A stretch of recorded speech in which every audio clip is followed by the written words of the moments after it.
नमस्कार दोस्तों, स्वागत है आपका इस विशेष आध्यात्मिक और संस्कृति यात्रा में, जहां हम जानेंगे होली दिन की सच्ची कथा और उसके पीछे हम का छिपा शाश्वत संदेश और यह जीवन दर्शन जिसने सदियों से हमारी संस्कृति को रोशन किया है। यह कहानी सिर्फ एक पर्व की शुरुआत नहीं है, यह सत्य बनाम असत्य, भक्ति बनाम अहंकार और धैर्य बनाम क्रूरता की कहानी है। तो आइए बिना समय गवाए आरंभ करते हैं हम इस अद्भुत कथा को। अत्याचारी राजा का जन्म कैसे हुआ था वो सब हम जानेंगे इसमें। बहुत समय पहले पृथ्वी पर एक राक्षस राजा जन्मा, हिरण्यकश्यप, जिसके हृदय में शक्ति, लोभ और अहंकार भरा हुआ था। उसका भाई हिरण्याक्ष देवताओं का बड़ा अत्याचार करता था।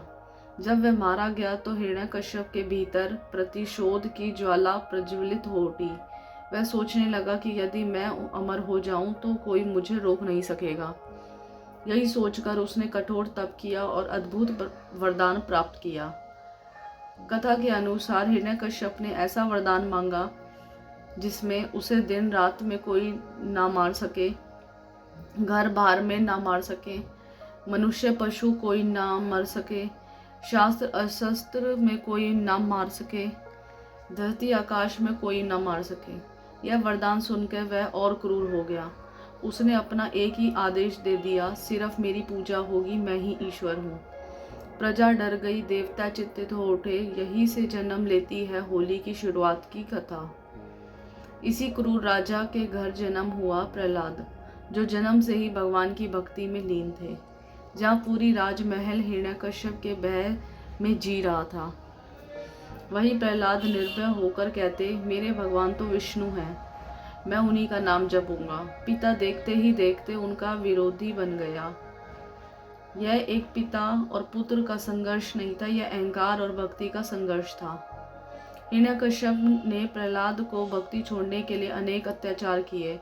पहाड़ से गिरवाया, सर्पों के बीच फेंका, हाथियों से कुचलाने की कोशिश की, विषैला भोजन दिया, उबलता तेल, काली शक्तियों का प्रयोग।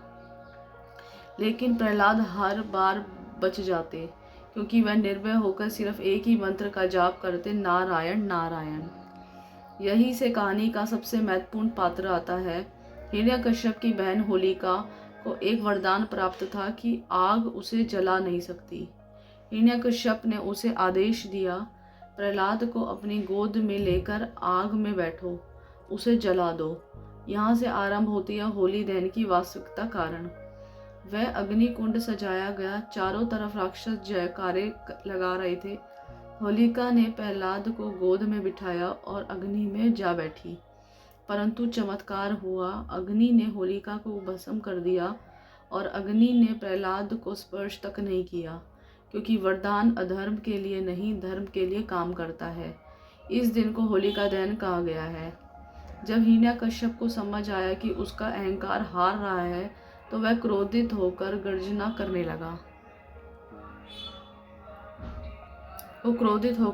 करने लगा।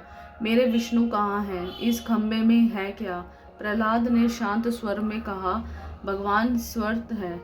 और तभी वहां प्रकट हुआ सबसे अद्भुत अवतार नरसिंह, आधा मनुष्य आधा सिंह, जिसने वरदान की हर शर्त का पालन करते हुए हिरण्यकश्यप का अंत किया। संध्या समय, न दिन न रात, द्वार पर न घर न बाहर, गोद में उठा के न धरती न आकाश, नाखून से न अस्त्र न शस्त्र, और सत्य की विजय हुई।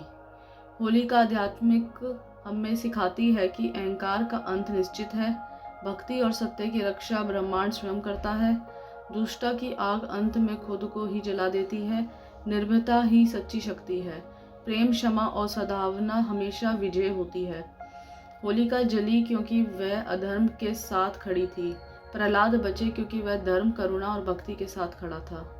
दोस्तों, आज भी हमारे जीवन में होलिका है, अहंकार, क्रोध, गुस्सा, नफरत, ईर्ष्या, जो हमें अंदर से जलाती है। और प्रहलाद भी हमारे भीतर है, पवित्रता, प्रेम, भलाई और सत्य। हर साल जब हम होलिका दहन करते हैं, हम सिर्फ लकड़ी नहीं जलाते, हम उस अपने भीतर की बुराइयों को जलाने का संकल्प लेते हैं। यदि यह आध्यात्मिक यात्रा आपको पसंद आई हो तो वीडियो को लाइक करें, चैनल को सब्सक्राइब करें और कमेंट में सत्य की सदैव विजय होती है धन्यवाद। फिर मिलेंगे एक नई कथा और एक नए जीवन संदेश के साथ। राधे राधे।